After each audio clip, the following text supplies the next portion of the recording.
Welcome to my YouTube channel. Today, I'm going to explain a topic that I think a lot of us are thinking about: marriage.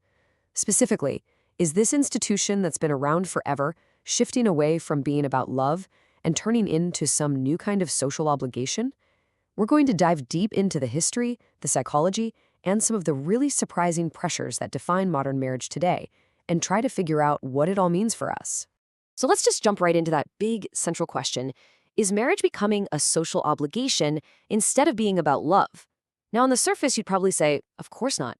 I mean, it feels like we've moved away from obligation, right? We don't marry for land or titles or to merge two families anymore. But what if those pressures haven't really gone away? What if they've just changed their disguise, becoming more subtle, more psychological, and maybe, just maybe, even more demanding than they ever were before? That's the really complex reality we're going to explore. All right, so here's our game plan. First up, we're going to take a trip back in time to see how marriage went from being a practical contract to a search for a real companion. Then, we'll look at how that search got supercharged into this massive soulmate expectation. After that, we'll break down the two main ways people approach marriage today: the capstone versus the cornerstone idea. Then we'll zoom out for a bit and see how different cultures around the world see it all. And finally, we'll tie it all together to see what new pressures this hunt for perfection has actually created. Okay, so to really get where we are now, we have to start at the beginning, at our historical base camp. And this is so important to grasp. For most of human history, the idea of marrying for love, well, it would have seemed pretty bizarre, maybe even reckless. Marriage wasn't really about romance. It was a practical deal, a core piece of the social and economic puzzle, basically designed for survival. So let's look at how that started to change. This timeline from social psychologist Eli Finkel just lays it all out so clearly. It's pretty amazing. Let's walk through it. First, for a huge stretch of time, from the 1600s to the mid-1800s, you had the institutional marriage, and the goal here was just survival. That's it. You married to combine your labor, your resources, have kids, and just create a stable unit that could protect you. Love? Hey, if it happened, great, but it was absolutely not the main point. Then, around 1850, everything starts to shift because of the Industrial Revolution. People are moving to cities, earning wages, and this gives rise to the companionate marriage. Suddenly, the goal is totally different. Now, it's about finding love, finding a friend, finding fulfillment with a partner. This is really where our modern idea of marrying for love starts to take hold. But it didn't stop there. Since the 1960s, we've moved into what Finkel calls the individualized marriage. And now the expectation isn't just love. It's that our partner has to actively help us on our personal journey of self-discovery and growth. I mean, just think about that shift, from marrying to survive to marrying to become your best self. It's a seismic change. So that last big historical shift, marrying for self-fulfillment, it really set the stage for everything we see today. It didn't just stop at love. Oh no, it accelerated and got way more intense, morphing into something so much bigger. The expectation that you will find a soulmate. That one single person who can meet all your needs and help you become the best version of yourself. And just look at how totally dominant this idea is now. A study of young unmarried adults found that a jaw-dropping 94% of them agreed that a spouse should be your soulmate first and foremost. Just let that number sink in for a second. This isn't just some romantic idea we get from movies anymore. For almost everyone, it's the baseline, the absolute non-negotiable expectation for partnership. It's the new cultural default. So what happens to marriage when a society doesn't really need it for survival or sex or even having kids anymore? Well, sociologist Andrew Cherlin has a term for this: the deinstitutionalization of marriage. Basically, his idea is that when all those old, practical reasons for marrying start to fade away, the symbolic importance of marriage just skyrockets. It becomes less about something you have to do and way more about this powerful, personal statement you want to make. It's a statement about achieving that ultimate peak connection with your soulmate. But this is where it gets really interesting, because not all sociologists see it the same way. On one side, you've got Cherlin. He argues that the rise of things like living together or having kids without being married proves that the institution itself is just getting weaker. It doesn't have the same social grip it once did. But then, on the other side, you have sociologists like Lauer and Jordanus, and they say, hang on a second. They argue we should be looking at the rules inside the marriage. And what they've found is that some of the core expectations, especially sexual fidelity, have actually become more strict, more important over time. So, which is it? Is marriage getting weaker, or is it just consolidating its power around a brand new, more intense set of psychological rules? Honestly, that debate is still very much alive. So, All of these changing expectations have led to a major fork in the road. Today, you can see people approaching marriage in two totally different ways, on two totally different timelines. You can think of it as the capstone model versus the cornerstone model. Let's break this down. The cornerstone model, well, that's the more traditional way of doing things. Marriage is the foundation, the cornerstone, that you and your partner lay down pretty early in adulthood, and from there, you build the rest of your life on top of it, together. Your careers, your home, your family, all of it. But the capstone model, which is way more common now, completely flips that script. With this model, you build your adult life first. You go get your degree, you start a career, you become financially stable, you travel, you really figure out who you are as an individual. And only then, once your life is basically all built, is marriage added as the final piece, the capstone that you place right on top to show that you've made it. And if you want to see the hard data, this chart just spells it all out. It really shows which model has won, at least in the US. I mean, look at this jump. Back in the 1950s, the median age for a first marriage was about 22 for men. Fast forward to 2021, and that has skyrocketed to 30 for men and 28 for women. This is not just some small statistical change. This is a fundamental reordering of how we live our lives. It's clear, measurable proof of a massive cultural shift towards that capstone model of marriage. So what's the big deal with this shift? Well, it means marriage has turned into this incredibly powerful status symbol. It's not just a private thing between two people anymore. It's become a very public display of success.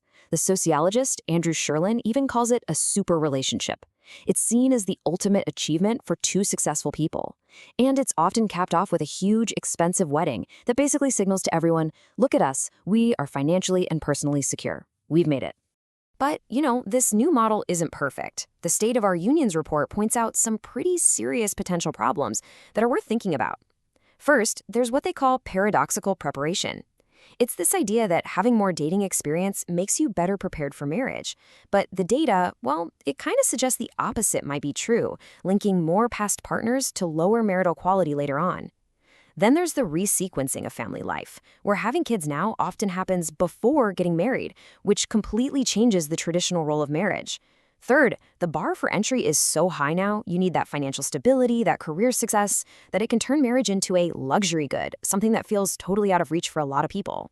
And finally, there's the settled self issue. After you spend 10 or 15 years as an independent adult, it can be really, really hard for two people to truly merge their lives in a flexible way. Now, this is super important.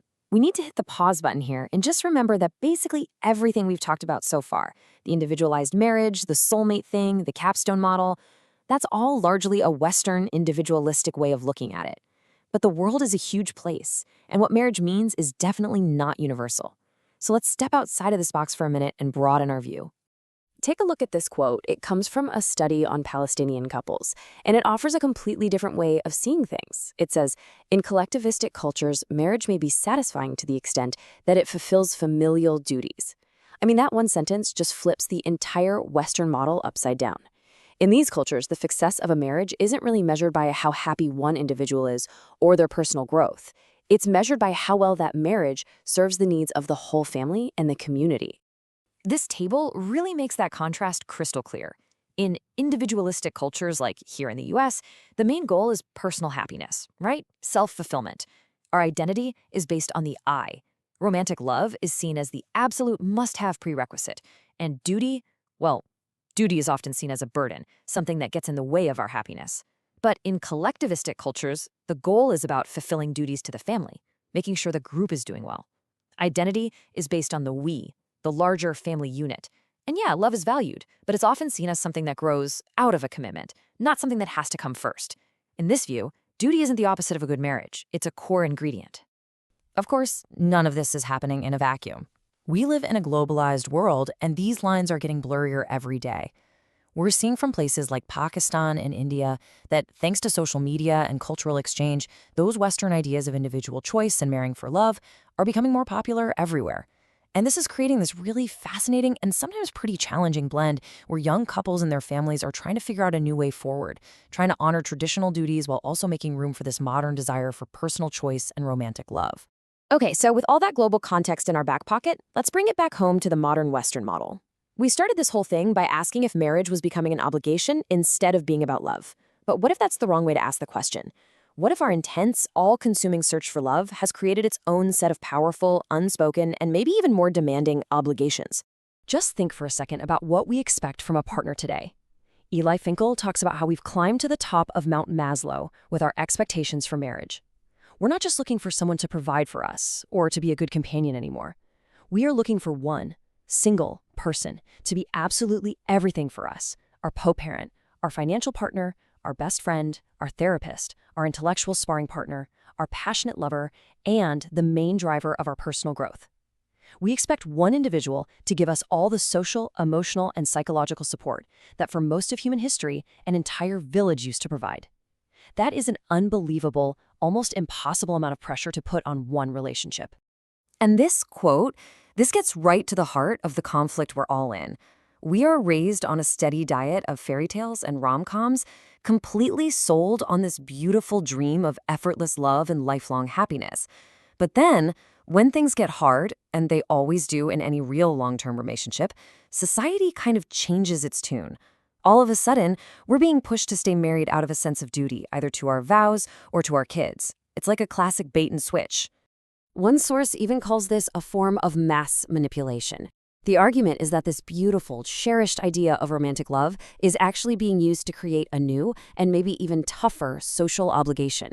It's not the old duty to just get married and stick it out. No, it's the new, unspoken duty to have and to maintain a perfect, flawless, all-fulfilling soulmate partnership that looks amazing on social media. And what happens if you can't pull that off? Well, the failure feels totally, completely, and crushingly personal. So this brings us all the way back to our starting question, but now we're looking at it from a totally new angle. Maybe marriage hasn't just circled back to being an old-fashioned obligation. Maybe in our relentless climb to find ourselves through another person, we've accidentally created an entirely new kind of obligation: the crushing pressure to have a perfect love story, an obligation that for a lot of people might feel even heavier than the duties of the past. It's a really powerful idea to think about. And it definitely raises a lot of questions about how we all approach our relationships today. Thanks so much for sticking with me through this whole deep dive. So, what do you think? Is this soulmate ideal a beautiful goal we should all strive for, or has it become a kind of toxic pressure? I'd really love to hear your take on this, so please comment below with your opinions and feel free to share any personal experiences if you're comfortable. And hey, while you're there, let me know what topic you'd like me to talk about next. If you want more explainers like this one, make sure to subscribe to the channel and click that little notification bell so you don't miss the next video. Have a great day, and I'll see you in the next one. Bye.